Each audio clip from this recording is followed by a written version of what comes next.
Halo, apa kabar? Saya Remen Abadi, Senior Research dan Analis di PT Valburi Asia Futures. Welcome to Platon Market Update. Hari ini saya akan ketengahkan laporan research terbaru kami mengenai Forex Market Update di kuartal 4 2014. Pada video kali ini saya akan mengetengahkan Forex Market Update khususnya karena kita akan memasuki kuartal 4 2015, yaitu kuartal terakhir 2015. Salah satu isu fundamental terpenting 2015 ini adalah prospek kenaikan suku bunga Amerika Serikat, di mana dinamikanya belakangan ini meningkat karena adanya dua event dari AS. Akibatnya belakangan ini prospek kenaikan suku bunga Amerika Serikat untuk tahun 2015 kian meredup. Bagaimana gambaran prospek kenaikan suku bunga AS di sisa tahun 2015 ini? Apakah akan terus meredup? Dan juga bagaimana pengaruhnya terhadap nilai tukar dolar Amerika Serikat? Mari kita ikuti kelanjutan video ini berikutnya. Bagian pertama, saya akan mengetengahkan bagian fundamental, khususnya terkait sama isu kenaikan suku bunga Amerika Serikat. Yang tadi disebut ada dua event dari Amerika Serikat yang tingkatkan dinamika prospek kenaikan suku bunga di 2015 ini. Yang pertama adalah event 16 dan 17 September lalu, yang keputusannya dovish, cenderung dovish. Artinya dovish ini tidak mendukung untuk kenaikan suku bunga dan cenderung untuk mempertahankan suku bunga yang longgar. Ada 4 aspek dari FOMC meeting pertengahan September ini yang dovish. Yang pertama dari keputusan FOMC sendiri untuk suku bunga yang masih dipertahankan di 0,25%. Yang kedua adalah statement moneter dari FOMC atau Dewan Kebijakan Bank Sentral Amerika Serikat yang dovish. Di sini saya ketengahkan perbandingan antara statement FOMC pertemuan sebelumnya di bulan Juli lalu dengan pertemuan di September. Di mana pada paragraf kedua terjadi perbedaan yang mencolok di sini untuk statementnya. Di pertemuan September mengetengahkan concern untuk ekonomi global dan juga perkembangan pasar finansial beresiko menekan inflasi dalam jangka pendek. Artinya dengan inflasi yang tertekan, sulit bagi Amerika Serikat untuk menaikkan suku bunganya. Yang ketiga adalah aspek dari FOMC meeting pertengahan September lalu, proyeksi ekonomi atau economic projection yang juga dovish atau pesimis. Di sini ada beberapa ekspektasi ekonomi dari The Fed di pertemuan FOMC September lalu yang praktis lebih pesimis dari pertemuan sebelumnya.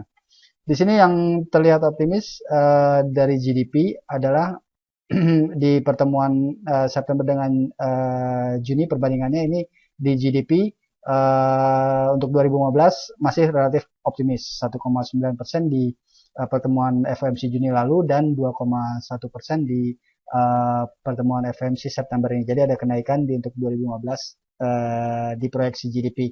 Tapi di 2016 dan 2017 proyeksi GDP diturunkan oleh The Fed di pertemuan September lalu. Sementara untuk tingkat pengangguran relatif masih membaik di 2015, 2016 dan 2017. Nah, tapi di ekspektasi inflasi di sini untuk inflasi secara umum overall inflation ini diproyeksikan turun 2015, 2016 dan 2017. Tapi untuk inflasi core di luar harga makanan dan energi di 2015 diproyeksikan masih naik, tapi di 2016 dan 2017 diproyeksikan relatif turun.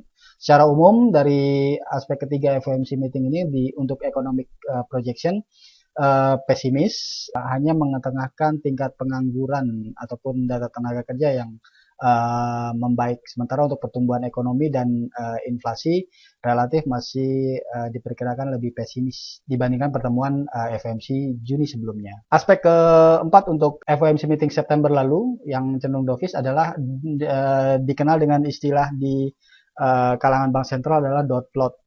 Ini adalah voting ataupun suara anggota FOMC yang hadir dalam sidang FOMC tersebut, di mana mereka menyuarakan lebih pada kenaikan suku bunga atau mempertahankan suku bunga. Nah, di sini saya bandingkan dot plot di bulan Juni sebelumnya dengan September.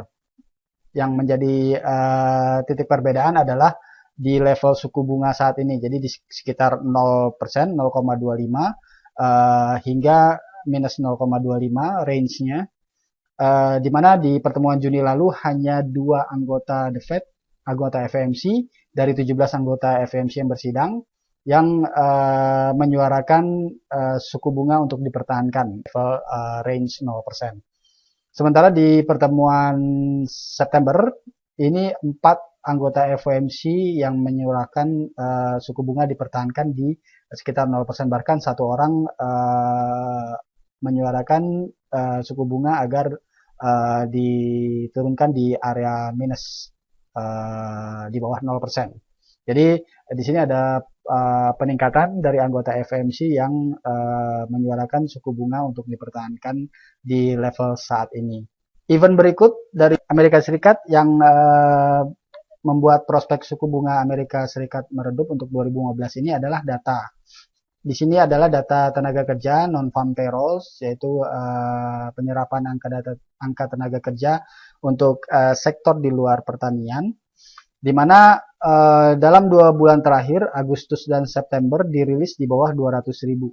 200.000 oleh kalangan pasar dianggap level krusial untuk ekspansi non-farm payroll sebagai syarat untuk mendukung prospek kenaikan suku bunga Amerika Serikat. Dan belakangan ini di 2 bulan terakhir ini Agustus dan September non-farm payroll dirilis 200.000. Sehingga pada saat rilis ini terjadi gejolak pasar yang luar biasa dan juga dinamika untuk prospek kenaikan suku bunga Amerika Serikat meningkat drastis dari data ini dan juga sebelumnya dari FOMC meeting di pertengahan September. Ya, dari 2 event di Amerika Serikat yang dijelaskan tadi, kita coba melihat bagaimana probabilitas kenaikan suku bunga Amerika Serikat di sisa tahun 2015 ini atau di kuartal keempat 2015 ini, di mana pertemuan FOMC atau sidang moneter Bank Sentral Amerika Serikat hanya tinggal 2 kali lagi. Yang pertama ini adalah FOMC di bulan Oktober ini yang jatuh pada 27 dan 28 Oktober. Di sini saya coba mengambil probabilitas dari pasar treasury, pasar Fed Fund Futures, yang mungkin untuk data ini diupdate hari per hari. Jadi kita bisa mengikuti melalui webnya, yaitu www.cmagroup.com. Jadi nanti kita bisa langsung masuk ke dalam Fed Watch-nya. Di situ akan disajikan gambar seperti ini. Nah, ini adalah probabilitas untuk pertemuan FOMC 28 Oktober 2015 nanti. Jadi di sini keputusan akan diambil dan di pasar Treasury Fed Fund Futures yang terjadi adalah prospek atau probabilitas untuk kenaikan suku bunga di pertemuan 28 Oktober 2015 ini merosot drastis menjadi 4,6%. Sementara probabilitas untuk suku bunga dipertahankan di 0,25% melonjak drastis di 95,4%. Ini grafiknya yang bisa Anda lihat, dan di sini adalah angkanya yang bisa Anda lihat lebih jelas. Di sini target rate probabilitas target rate untuk 0,25%, probabilitas target rate untuk 0,50%. Nah, ini current probability-nya. Di sini diupdate setiap hari. Ini adalah data yang diambil 2 hari sebelumnya, di mana di sini menunjukkan 4,6% untuk prospek kenaikan suku bunga Amerika Serikat di pertemuan Oktober. Jadi kalau diperhatikan ini ada penurunan dari hari sebelumnya 5,7%. Dan juga probabilitas dari bulan sebelumnya, bulan September di penutupan Desember, ini adalah 23,6%. Jadi dibandingkan September, probabilitas kenaikan suku bunga Amerika Serikat 2015, khususnya Oktober, itu merosot drastis ke 4,6%. Sementara probabilitas 0,25% dari 76,4% di September terus naik dari hari sebelum data ini diambil 94,3%, dan saat data ini diambil di 95,4%. Jadi di sini bisa disimpulkan bahwa untuk probabilitas di pasar untuk melihat potensi kenaikan suku bunga Amerika Serikat di sidang FOMC 28 Oktober adalah turun drastis. Pertemuan berikutnya di sisa akhir tahun 2015 ini adalah pada Desember. Jadi yakni dijadwalkan 15 sampai 16 Desember 2015. Di sini juga tersedia probabilitasnya untuk Desember. Secara umum untuk Desember probabilitasnya masih lebih baik dari Oktober, sidang FOMC Oktober. Di sini kalau dilihat untuk prospek 0,50% kenaikan dari 0,5% itu meningkat dari bulan September lalu 32,1%, sempat turun ke bawah 30% di hari sebelum data ini diambil. Dan saat data ini diambil meningkat lagi ke atas 30%, jadi di 32,8%. Dan juga lebih baik dari probabilitas Oktober adalah masih ada ekspektasi untuk kenaikan ke 0,75%. Meskipun probabilitasnya dibandingkan September lalu dan hari sebelumnya terus merosot. Di sini kalau kita perhatikan. Baik, dari kondisi yang tadi disebut, dari dua event di Amerika Serikat, FOMC meeting dan data non-farm payroll yang meningkatkan dinamika prospek kenaikan suku bunga. Lalu menuju ke probabilitas pasar untuk kenaikan suku bunga, dari isu fundamental tersebut dapat disimpulkan bahwa yang pertama memasuki kuartal 4 2015, memang dinamika prospek kenaikan suku bunga Amerika Serikat tersebut meningkat, dan ini berikan sentimen negatif atau sentimen bearish untuk indeks dolar, khususnya menjelang FOMC meeting akhir Oktober, 27-28 Oktober nanti, di mana probabilitas yang tadi terlihat untuk kenaikan suku bunga merosot drastis. Lalu untuk FOMC meeting berikutnya di tahun 2015 itu jatuh di 16-17 Desember. Probabilitasnya masih lebih baik dari Oktober 2015, jadi masih perlu memperhatikan perkembangan global setelah pertemuan FOMC Oktober nanti, khususnya data dari Cina yang saat ini jadi concern utama tahun ini, 2015 ini, dan juga dari Amerika Serikat sendiri. Nah, fokus yang perlu diperhatikan ke depan untuk pasar di saat memasuki kuartal 4 2015 ini, di mana sentimen bearish dolar sedang mencoba berkembang, adalah yang pertama FOMC meeting 27-28 Oktober 2015. Lalu berikutnya setelah itu perhatikan data-data ekonomi Amerika Serikat, pertumbuhan ekonomi, dan juga data-data periode bulanan untuk kuartal 4. Untuk pertumbuhan ekonomi khususnya di kuartal ketiga perlu diperhatikan GDP kuartal ketiganya apakah lebih baik dari kuartal kedua atau merosot drastis. Lalu data-data periode bulanannya untuk kuartal 4 jelang FOMC meeting Desember perlu diperhatikan khususnya tenaga kerja seperti kayak tadi non-farm payroll dan juga inflasi. Lalu berikutnya dari luar Amerika Serikat perlu diperhatikan data pertumbuhan ekonomi Cina, di mana ini jadi concern the Fed dari statement yang tadi disebut untuk bulan September FOMC meeting, menyebut concern global dan ini mengarah ke Cina. Jadi kita perlu perhatikan data pertumbuhan ekonomi Cina kuartal 3 2015, apakah masih bertahan di atas 7% atau tidak, karena concernnya saat ini untuk pertumbuhan ekonomi Cina berisiko jatuh di bawah 7%. Nah, data ekonomi Cina ini, pertumbuhan ekonomi atau GDP-nya akan dirilis pada 19 Oktober menjelang FOMC meeting 27-28 Oktober. Lalu berikutnya sidang moneter Bank Sentral Dunia selain Amerika Serikat. Nah, saat video ini dibuat sedang dinantikan sidang moneter BOE Inggris, Bank Sentral Inggris pada akhir Oktober menjelang FOMC meeting juga akan dinantikan sidang ECB. Dengan isu fundamental yang cenderung bearish dari Amerika Serikat memasuki kuartal 4 2015 ini, di sini saya coba memperlihatkan kondisi teknikal di mana kita bisa melihat pergerakan harga dalam grafik. Yang pertama adalah indeks dolar. Kalau kita perhatikan di sini kenaikannya setelah mencapai level puncak 100.39 di awal 2015 itu terkonsolidasi. Nah, konsolidasinya dalam pergerakannya ini membentuk pola harga yang disebut dengan descending triangle. Jadi di sini pola descending triangle ini cenderung pola yang mengarahkan harga pada sentimen bearish. Jadi untuk kedepannya dengan kondisi kuartal 4 yang dari Amerika Serikat secara fundamental masih bearish, kita perlu perhatikan zona support yakni di level ini bertepatan dengan zona garis support untuk descending triangle yang ada di level 93. Sementara untuk resisten saat ini ada di sekitar level 96 atau 97 yang perlu diperhatikan. Ya, ini bertepatan dengan atau di sekitar garis resisten dari descending triangle.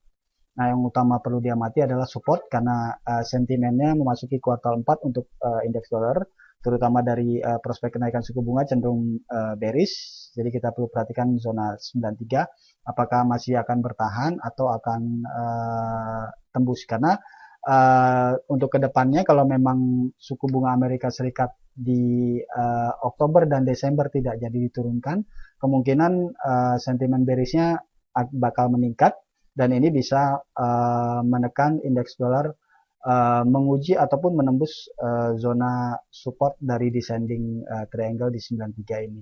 Dan jika pola ini harga ini tembus, ini akan mengkonfirmasi pola descending triangle yang berikutnya akan lanjutkan tekanan lebih jauh dari level 93 ini. Kebalikan dari indeks dolar adalah euro dolar. Ini adalah satu komponen terbesar dari indeks dolar yang tadi diperlihatkan di chart pertama. Jika indeks dolar membentuk descending triangle, di euro dolar ini membentuk ascending triangle. Jadi di sini yang perlu diperhatikan adalah sentimen bearish dolar dapat mendukung rebound euro dolar dengan didukung juga dari pola technical ascending triangle. Yang perlu diperhatikan dari kondisinya adalah zona resisten. Di sini bertepatan adalah resistance line di 1.15 untuk euro. Sementara untuk support yang perlu diperhatikan dari pola ini, pola ascending triangle, sekitar 1.12 sampai 1.11. Berikutnya, untuk komponen indeks dolar terbesar lainnya adalah dolar yen. Untuk dolar yen juga demikian, dari kenaikan fantastis dan bahkan sekarang masih dalam zona kenaikan karena masih dalam channel line, bullish channel line. Di sini ada garis putus-putus hijau atas dan bawah yang mengikuti gerak harga, dan harga masih berfluktuasi dalam areal itu, artinya masih dalam channel yang bullish. Namun setelah menyentuh 12585 tepat di line resisten dari bullish channelnya, harga terkonsolidasi, dan di konsolidasi ini harga terhenti di zona horizontal support yang ada di sekitar 116. Jadi di saat sentimen bearish dolar di awal kuartal 4 ini, dan juga kemarin BOJ meeting hari Rabu sebelum video ini dibuat, itu cenderung tidak menambah stimulus, padahal inflasinya sebelumnya dirilis di zona negatif, dan tidak sedikit kalangan pasar yang memproyeksikan akan ada penambahan stimulus di sidang Oktober tersebut. Ternyata BOJ tidak merubah apapun. Di sini cenderung memberikan kelanjutan konsolidasi dolar yen, baik dari sentimen Amerika Serikat maupun sentimen dari Jepangnya sendiri.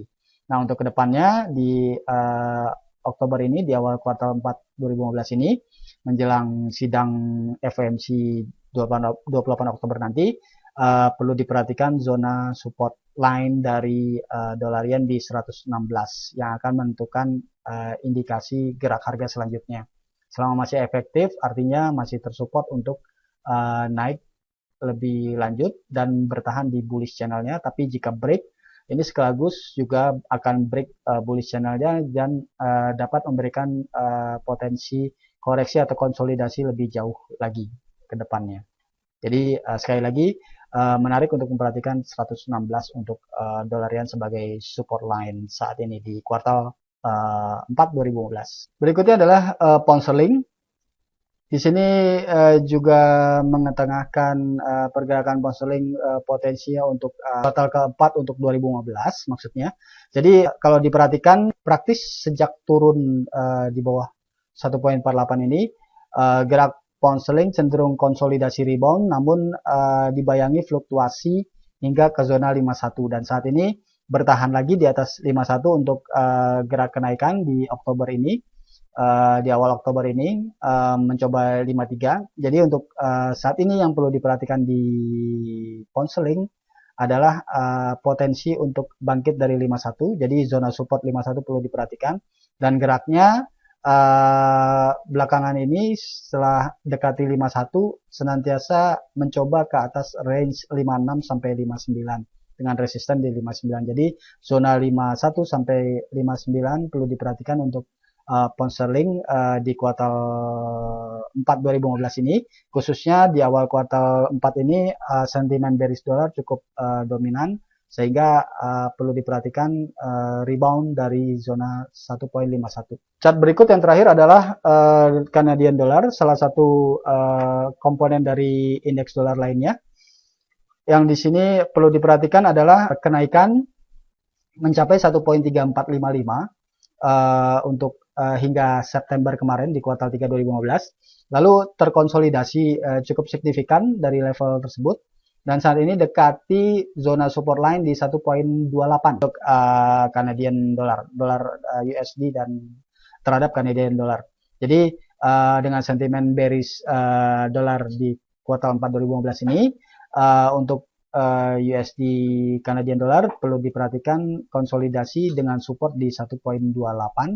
Di sini juga diperkuat potensi konsolidasi dengan pola technical, yakni bearish divergence, di mana RSI-nya cenderung membentuk lower high, sementara harga cenderung membentuk higher high. Jadi di sini indikasinya terbatasnya kenaikan dan berpotensi untuk peluangnya konsolidasi lebih lanjut dengan memperhatikan level 1.28 ini. Jadi untuk merangkum kembali video tadi, dapat disimpulkan yang pertama bahwa kita harus mengikuti terus perkembangan probabilitas kenaikan suku bunga Amerika Serikat di sisa tahun 2015 ini, dan ini bisa menentukan arah gerak indeks dolar di akhir 2015 ini.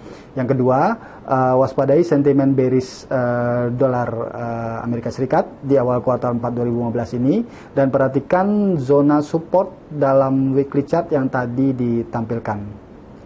Semoga bisa bermanfaat bagi strategi transaksi Anda untuk kuartal 4 2015 ini. Sekian dari saya, dan sampai jumpa di video komentari berikutnya.